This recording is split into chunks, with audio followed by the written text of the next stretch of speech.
Halo teman-teman, aku Trisya Devi Sulistiani dari Prodi Gizi semester 3 Stikes Pantirapi. Kali ini aku akan mempresentasikan tugas imunitas gizi dengan keterkaitannya dengan penyakit kardiovaskuler. Nah, ini adalah jurnal yang kuambil untuk kuanalisis, yaitu hubungan antara perilaku, olahraga, stres, dan pola makan dengan tingkat hipertensi pada lanjut usia di Posyandu Lansia Kelurahan Gebang Putih, Kecamatan Sukolilo, Kota Surabaya. Kita pasti sering mendengar hipertensi itu apa, kita pasti sudah tak asing lagi kan dengan hipertensi. Nah, hipertensi merupakan penyakit yang disebabkan oleh tekanan darah yang melewati batas dasar normal. Menurut WHO, tekanan darah normal seseorang antara sistolik dengan diastolik adalah kurang dari 120/80 mmHg. Nah, ini bisa kita lihat, kurang dari 120 ini adalah tekanan darah sistolik, dan yang kurang dari 80 ini adalah tekanan diastolik. Nah, jika hipertensi di sini adalah 120/39 sistolik, dan diastoliknya 80/89. Demikian juga dengan hipertensi tingkat 1, hipertensi tingkat 2, sehingga hipertensi sistolik terisolasi. Di sini ada rentang sistolik dan diastoliknya yang dapat mengartikan bahwa itu hipertensi tingkat 1, 2, atau hipertensi sistolik terisolasi.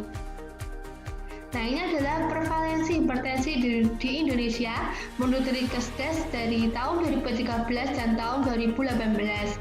Sumbernya dari Badan Litbangkes Kementerian Kesehatan RI tahun 2019. Sini kita bisa lihat bahwa dari per provinsi dari tahun 2013, yang abu-abu ini 2013 dan yang merah ini 2018, bahwa tingkat hipertensi pada setiap provinsi itu meningkat. Ya, berarti di seluruh provinsi itu tingkat hipertensinya itu meningkat. Nah, faktor penyebab hipertensi itu apa aja sih? Nah, faktor penyebab hipertensi itu ada dua, yaitu faktor mayor dan faktor minor. Faktor mayor yaitu faktor yang tidak dapat dikendalikan seperti usia, keturunan, jenis kelamin, dan ras. Nah, ini semua itu tidak dapat kita kendalikan. Sedangkan faktor minor yaitu faktor yang dapat kita kendalikan seperti stres, kurang aktivitas atau berolahraga, pola makan seperti minum alkohol atau minum kopi yang berlebih, merokok, dan obesitas. Nah, menurut jurnal ada 4 keterkaitan hubungan hipertensi dengan usia, dengan perilaku olahraga, dengan tingkat stres, dan dengan pola makan. Nah, kita bahas satu persatu ya. Yang pertama, hubungan usia dan jenis kelamin dengan tingkat hipertensi. Dengan bertambahnya umur, semakin tinggi risiko hipertensi. Mengapa? Karena yang pertama, perubahan alamiah di tubuh yang mempengaruhi jantung dan pembuluh darah dan hormon. Kenapa sih kok bisa perubahan alamiah di tubuh itu dapat mempengaruhi jantung dan pembuluh darah?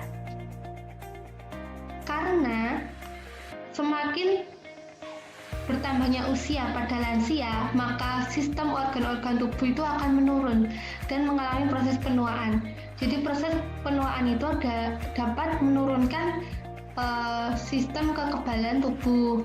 Itu yang pertama. Yang kedua, organ-organ tubuh sistemnya juga akan menurun, sehingga perubahan menurunnya organ-organ tersebut dapat mempengaruhi perubahan dari jantung dan pembuluh darah dan hormon. Nah, hipertensi ini sering ditemukan pada lansia. Yang tadi saya jelaskan, sejalan dengan bertambahnya usia, hampir setiap orang mengalami tekanan darah, tekanan sistolik yang terus meningkat sampai usia 80 tahun, dan tekanan diastolik terus meningkat sampai usia 55-60 tahun. Kemudian berkurang secara perlahan atau bahkan menurun drastis.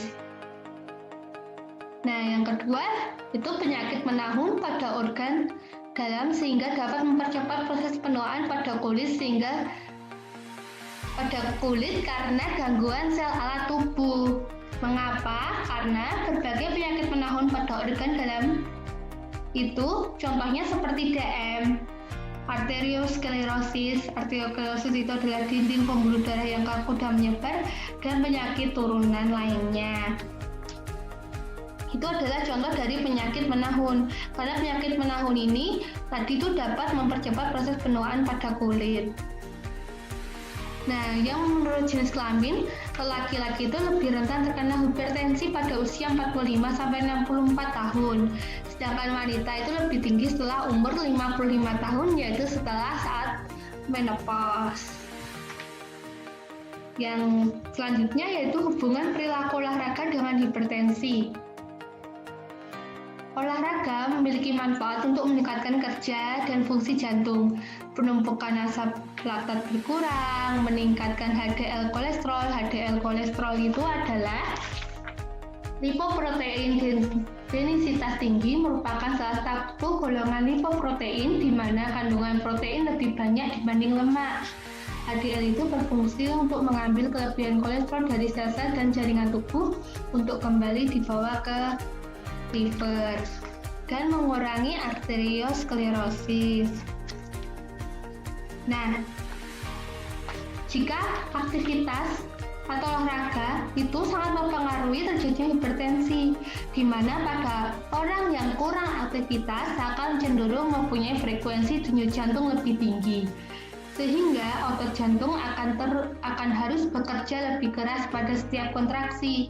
Makin keras dan sering otot jantung memompa, maka makin besar tekanan yang dibebankan pada arteri. Aktivitas fisik secara rutin akan menurunkan tekanan darah pada hipertensi. Mengapa? Karena olahraga teratur bisa membuat jantung kita sehat sehingga terhindar dari hipertensi. Karena penyakit hipertensi yang merupakan peningkatan tekanan darah yang memberi gejala yang berlanjut untuk suatu target organ, seperti stroke untuk otak, penyakit jantung koroner, dan pembuluh darah jantung yang semakin menyempit atau hipertensi tadi, yang dapat menyebabkan penyakit-penyakit tersebut. Nah, kemudian meningkatkan imunitas tubuh lansia. Nah, seperti yang aku jelaskan tadi, bahwa semakin lansia mengalami penuaan, maka sel imunitas tubuh itu akan menurun, sehingga lansia dapat terserang berbagai penyakit dan menyebabkan inflamasi pada tubuh. Karena kekebalan dalam tubuh lansia itu sudah berkurang, sehingga tidak dapat lagi untuk menghalau virus atau bakteri yang masuk. Nah, yang terakhir itu latihan fisik yang dianjurkan seperti bersepeda, jalan kaki, maupun jogging, yaitu aktivitas fisik yang ringan tapi dilakukan secara rutin. Karena jika lansia melakukan aktivitas fisik yang berat, itu dapat mengakibatkan cedera. Seperti itu.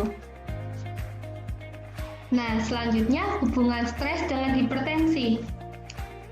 Stres yang berkepanjangan dapat mengakibatkan tekanan darah menetap tinggi. Stres yang sering terjadi dapat menyebabkan kerusakan pembuluh darah, jantung, dan ginjal. Yang kedua yaitu status dalam keluarga mempengaruhi terjadinya stres pada lansia. Contohnya keuangan. Kenapa? Masalah keuangan dan kebutuhan rumah tangga di sini yang menjadi pemicu timbulnya stres pada ibu rumah tangga. Jadi ibu rumah tangga itu lebih sering terkena hipertensi dari stres karena dia masih memikirkan banyak untuk mengelola keuangan, kebingungan untuk mengelola keuangan untuk kebutuhan yang semakin meningkat dengan pendapatan yang tetap. Nah, hal ini membuat mereka bingung dan tidak bisa mengelola keuangan dengan baik, sehingga hal tersebut menjadi beban pikiran dan menimbulkan stres. Nah, stres itu juga bisa menyebabkan insomnia loh, ini di sini. Nah, dampak stres sendiri ada depresi, obesitas, demensia, atau penurunan daya ingat, infeksi, insomnia, hipertensi, dan stroke. Yang insomnia tadi, itu tadi karena kita terlalu memikirkan masalah-masalah sehingga tidak dapat tidur karena ada beban pikiran dalam beban pikiran. Nah, dampak stres, obesitas. Kok bisa obesitas? Ya, kebanyakan orang itu kalau stres itu lebih banyak makan. untuk menghilangi stres itu. Jadi kita tidak tahu asupan berapa yang kita makan sehingga tidak sadar kita mengalami obesitas. Sering infeksi. Nah, stres itu bisa menyebabkan infeksi. Kenapa? Karena dalam tubuh kita itu terdapat NK cell atau natural killer cell. Nah, itu adalah sel imunitas yang dipengaruhi oleh hormon kita, hormon dari perasaan kita. Kalau kita bahagia, maka NK sel kita akan bekerja dengan baik. Tapi jika kita sedih, stres, itu akan menurunkan tingkat kerja dari NK sel tersebut, sehingga akan terjadi proses inflamasi sehingga terjadi infeksi. Nah, yang terakhir itu ada hubungan pola makan dengan hipertensi. Sebelumnya, pola makan itu apa sih? Pola makan yang sehat itu adalah suatu cara atau usaha melakukan kegiatan makan sehat. Jadi kayak kita mengulangi makan yang sehat itu seperti konsumsi buah, sayur, lauk hewani, dan karbohidrat. Nah, mengapa sih pola makan bisa menyebabkan hipertensi? Contohnya seperti makin tinggi konsumsi lemak mengakibatkan kolesterol dalam darah meningkat. Nah, kenapa sih? Karena makin tinggi lemak mengakibatkan kadar kolesterol dalam darah meningkat yang akan mengendap dan menjadi plak yang menempel pada dinding arteri. Plak tersebut menyebabkan penyempitan arteri sehingga memaksa jantung bekerja lebih berat dan tekanan darah menjadi lebih tinggi. Tinggi lemak dapat menyebabkan obesitas yang dapat memicu timbulnya hipertensi.